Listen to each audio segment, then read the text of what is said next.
morning, Mr. Bassett. This is your wake-up call. Please move your ass.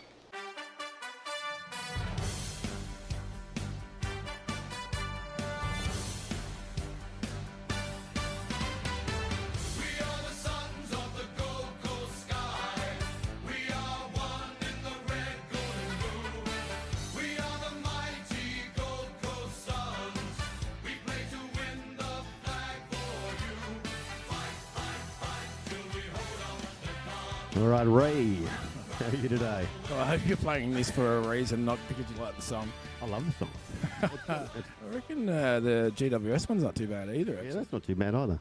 Still, we'll never top the Richmond one. Well, we'll never beat the Tigers theme song, that's correct. But Correct. We've got a bit of a star with us today. We've had one of my relations in the past, and you've decided it's time to get one of yours. We've got my little nephew, Oskar Faulkhead. Welcome to the show. Thanks for having me. Love the intro, so great start. Thought you might. Well, Oskar, you've just done a year at Gold Coast. Tell us about what that's been like. Yeah, it's been obviously really grateful for the opportunity I've gotten to play. Been up and down. I think you guys know that obviously Dewey left, so it's been kind of an up and down year. Had the interim coach, Stephen King, come in. And now I think you guys seen recent news, Dimo come in. So a lot's happened. Love it up there so far. So yeah. What was Dewey like? I thought he was a really great coach. You know, the thing that strikes me about Dewey, Nico, is if there's one bloke you love to have a beer with in footy, Oh, definitely. it'd be Dewey. Like, Yep. just seems like a ripping bloke. What he did in that grand final. Tell us a bit about what it's taken this year, like in terms of training and diet. Have you had to make a lot of changes, or has it come fairly natural? I sat down at the start of the year with the development coach, Reece Shaw, put like a plan in place for the year. So I haven't really gone too much with the diet sort of stuff, but I think the training every day is something really looked hard into. So I've done a lot of kicking and sort of skills with him to build my game, and it's come a long way from the start of the year. Had a bit of a slow start and then built up towards the end of the year. So I think doing that work each day has definitely worked for me. And what sort of work besides the kicking? A normal day, I'd go in, I'd go to him and watch vision from the weekend, the game I just played, go through trainings, all sorts of stuff. I watch a bit of Isaac Smith sort of stuff. Oh, yeah. So, it's been comparing me to him a little bit. So just trying to watch him and, see how we go from there. Yeah. Yeah, well, your second half of this year was like a step up from the first half, wasn't it? Yeah. It's obviously working. Yeah, no, it is. I think I've got a lot more confidence now. I think was what I was targeting halfway through the year since I started a bit slow. So, it was good to do that, and, it's worked. So, yeah. You're a Wenny boy before this. What was it like? How did it feel like when, first of all, that feeling of getting drafted? What was that like? Yeah, it was a weird feeling and something I'll never forget. Well, the first thing I noticed was my phone was absolutely going off. Like, I'll look and there would be about 100 texts there from Snapchats, everything. It was absolutely crazy. It was good to have the family there. It was just me and the family at home, no one else. So it was a bit weird because the draft, we had it on the computer, had a bit of a delay. So I got a phone call from Gold Coast Suns, and then I've got drafted on the computer.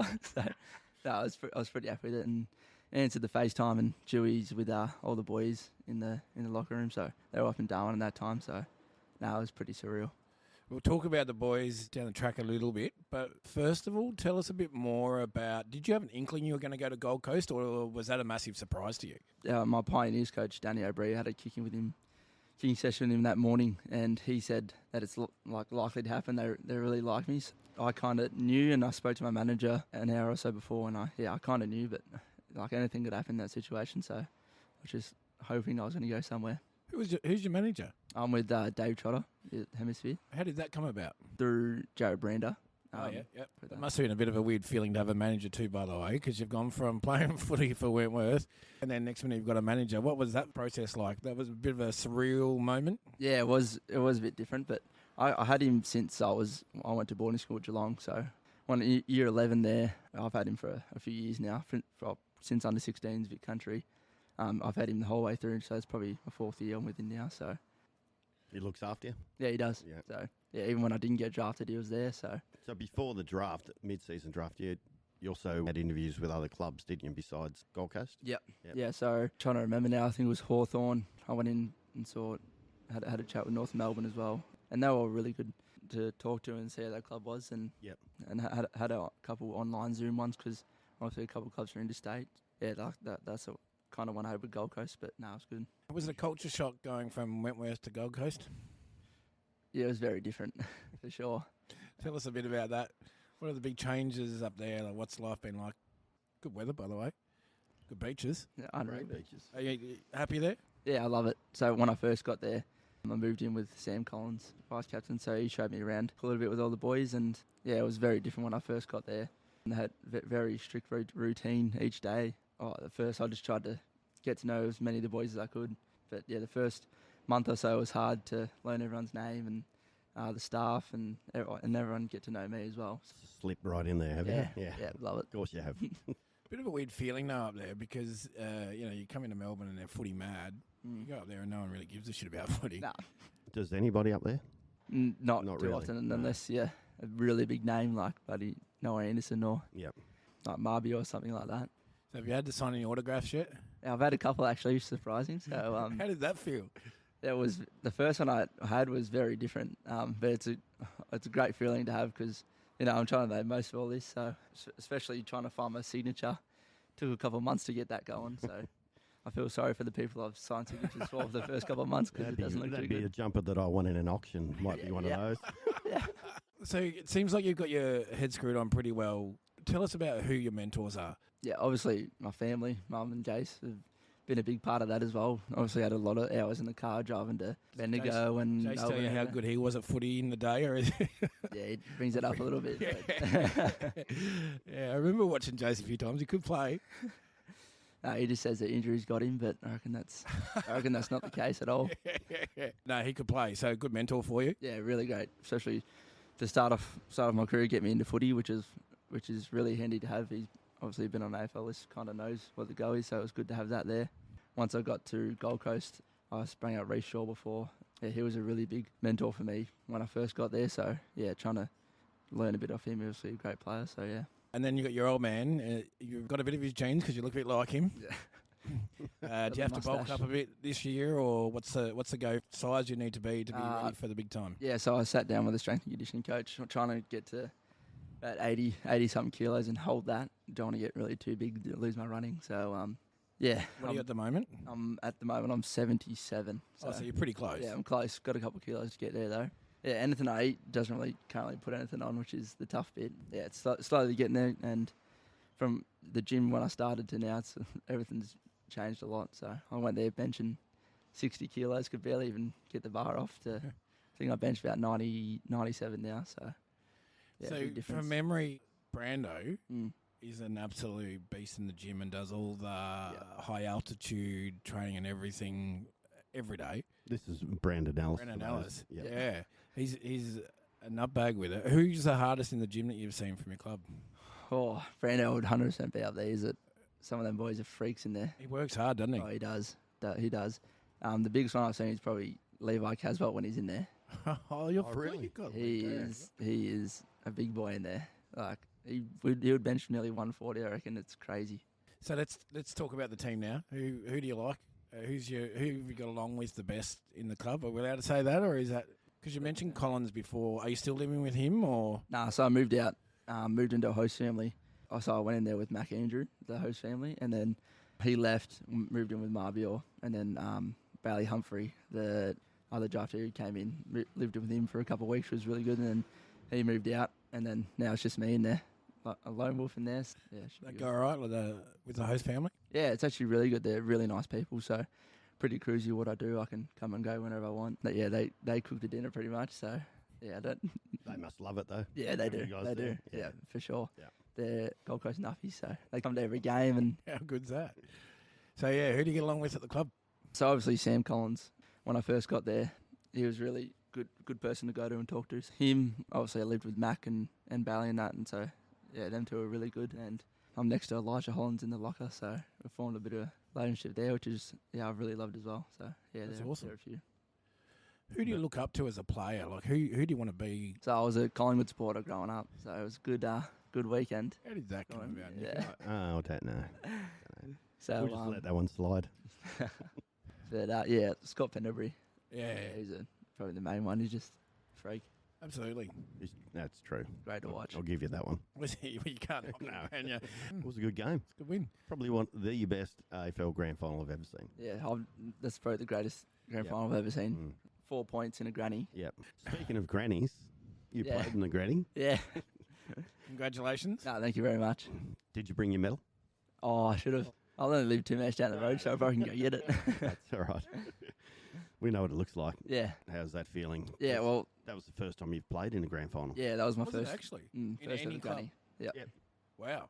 From the start to the end, it was unreal. Like the intensity just lifts another level when you're playing grand finals and finals. Even if it was VFL, was still insane.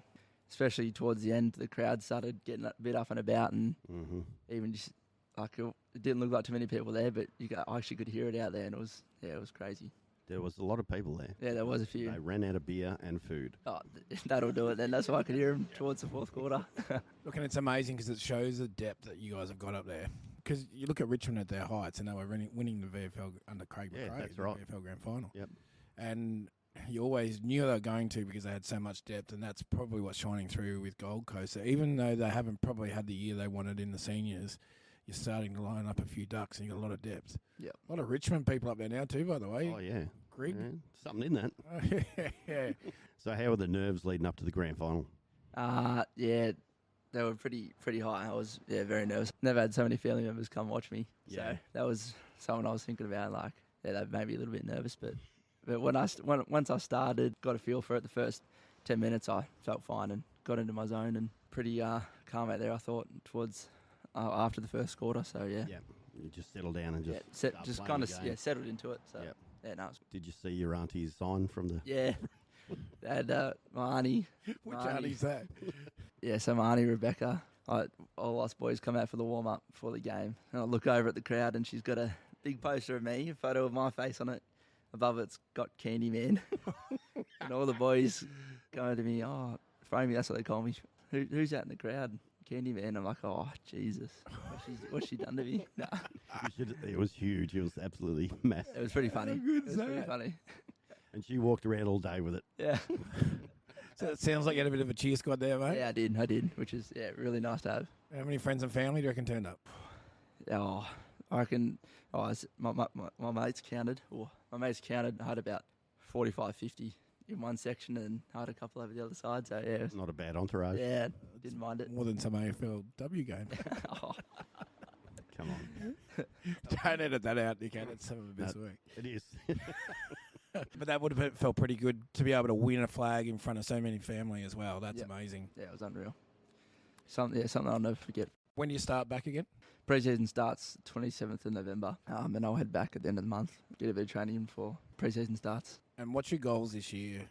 So obviously, AFL was probably the main priorities. I think the VFL year's just has taught me a lot of lessons to hopefully get to that top level. Do you think you're prepared for it mentally and physically? Yeah, I spoke about the start of the year, towards the back end of the year. Came out of my show a little bit, got a little bit more confidence, and then that's when I knew that I could play at the level. And yeah, which I can take into next year now with that VFL flag and the finals experience. Do they put any measures in place for you in terms of distance run or anything like that that means that you're kind of ready for that level, or is it just when you're ready, you're ready? Yeah, well, the coaches kind of tell with like how you play your role, positioning, and your impact on the game. The coaches can see that. We do wear GPSs. They do track you, but yeah, they don't really go off that really too much. But yeah, more performance. More of a guide, and Yeah, they pretty need much. to look at it. They Yeah. can. I'd personally just look at it.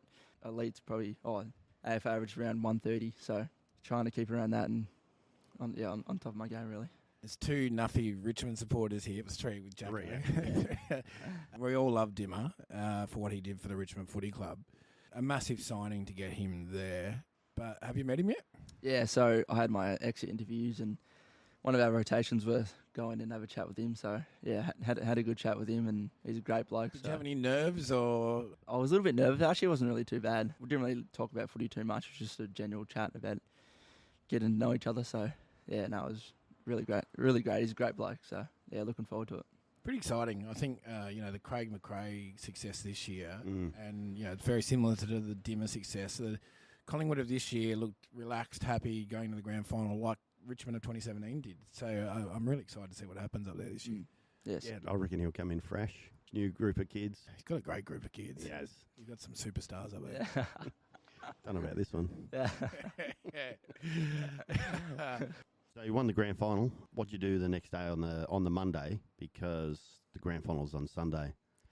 So we flew back Monday. A few of the boys just got prepared so we had it was called Turbulent Tuesday. So a few of the boys got ready on Monday. They were still recovering from Sunday. So So a few sore heads. yeah, very sore heads. So Tuesday we just went to a footy club for the day, all dressed up, and yeah, it was a very big day. And then ended up at one of the boys' house. Was there a theme in the dress up, or was it just random? Just literally random. It was random as. Yeah. So. Who'd you go as? Ron Jeremy with that porn moustache? I should have. No, I actually dressed up as Ice Spice. Actually? Yeah. Very different. I thought it was very funny. Do you have any photos of that for our page? Nah, but not give them away because it's not really a great sight to see. Nico, can you track one of them down for us? I reckon we have to. Hey, do you have any superstitions? You hear about a lot of players that have something they have to do before every game. Do you have any? I actually don't really have too many at all. I wear the same jocks every game. I try to. There's one. That's it. And I have a cup of tea always the night before my game. They're probably the only two. What about eating wise? Is there any food that you particularly have to eat? Always pasta before a game. Got to be. Yeah. So kind of carbonara the night before, cup of tea, and then leading into the game. I always have pancakes, maple syrup in the morning. Doesn't really sound too great, but I always have game pancakes. day. Yeah. There you go. Pancakes in the morning, and then Bit of sugar. same jocks, and then yeah, that's actually all I really have. I really do. So Well, there's more than I thought. yeah. That was like 4. Yeah, I didn't say too many, but So the name of the podcast is I Should Have Stayed in Bed. What's your I Should Have Stayed in Bed moment? so our young group's called Factory. That's what we call it, our first to fourth year players. I think one of the boys didn't do a training session or missed a recovery session, and one of the coaches sends a text saying, meet at this athletics track called Fizzy Park at 3 a.m.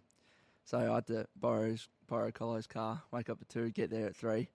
So we're all standing there waiting, and then he gets the back of the boot open, and we see all these weights in there. And I was like, what is this? We each grab a weight. It's a 2.5 kilo weight in the back. So we have one in each hand, and then he just says, all right, put them straight up above your head. And, I don't even want to talk about it. It was Torture. Oh, yeah. It was probably the hardest thing I've done. It was 15, 20 minutes of just standing there with arms straight, 2.5 kilos above our head. If you drop below your shoulder, it's another minute added on. So, yeah, it was very tough. Towards the end, we were all leaning on each other with our elbows, trying to keep it up. And still at 4 o'clock in the morning. Yeah. So, yeah, that was 100% should have stayed in bed. Any other stories like that in terms of things they make you do that are grueling, or you've had challenging moments along the way where they've trained you or made you do something a bit crazy? It's pretty much all been in our Factory young group because it's a few of the boys stuff up, and then we get punished. But another thing we do is thunderstruck. So on the thunder, we do a push up for the whole duration of the song. So Oh, really? yeah, that is so thunder. You go down for a push up, go back up, which is that is very tough, especially if you like me and can't do a push up.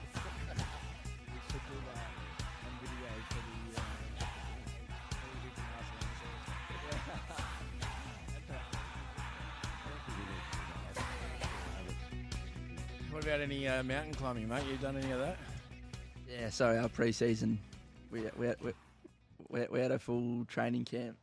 Went for a few hours. We did swimming, kayaking, built a boat and swam it across a lake. And then once that all finished, the strength and conditioning coach calls back in and says, "You see that mountain over there? Well, you run into it." It was about 8 or 10 Ks. I run to get there, and it was after that big session we did, and then having to do the extra 10 Ks to run to the mountain and walk up it as well. That was actually torture. It sounds like all your coaches, all they do is watch Survivor. Yeah. No, that's good for me. All right, Oscar. Easy. Thanks for having me. Appreciate your it. time coming down to the Reckless pub.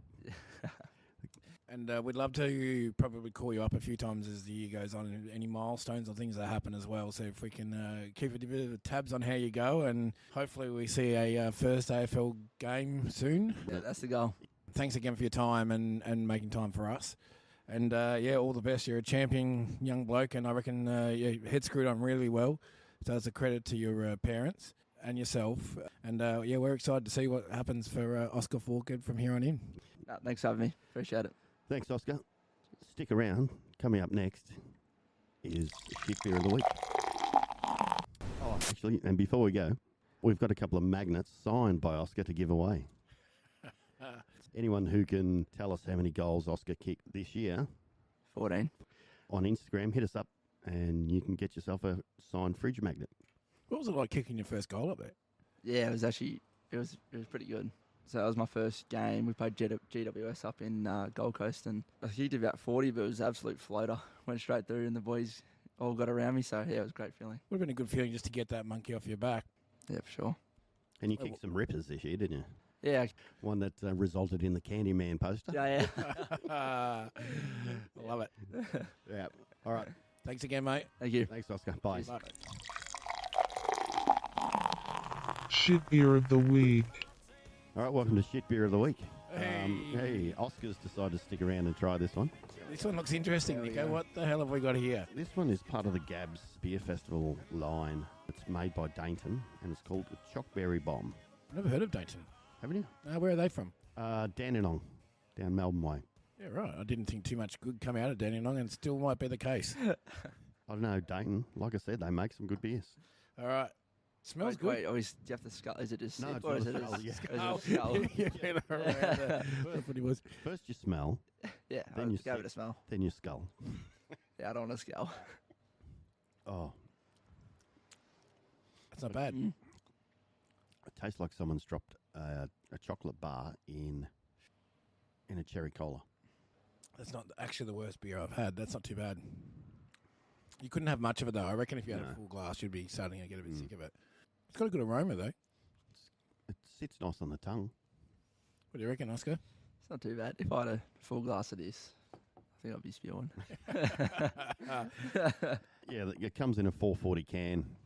It's doing 7.3%. Oh, yeah, so it's got a bit of herbs Bit in of it. kick to it. was it 2-drink standard, 2.5.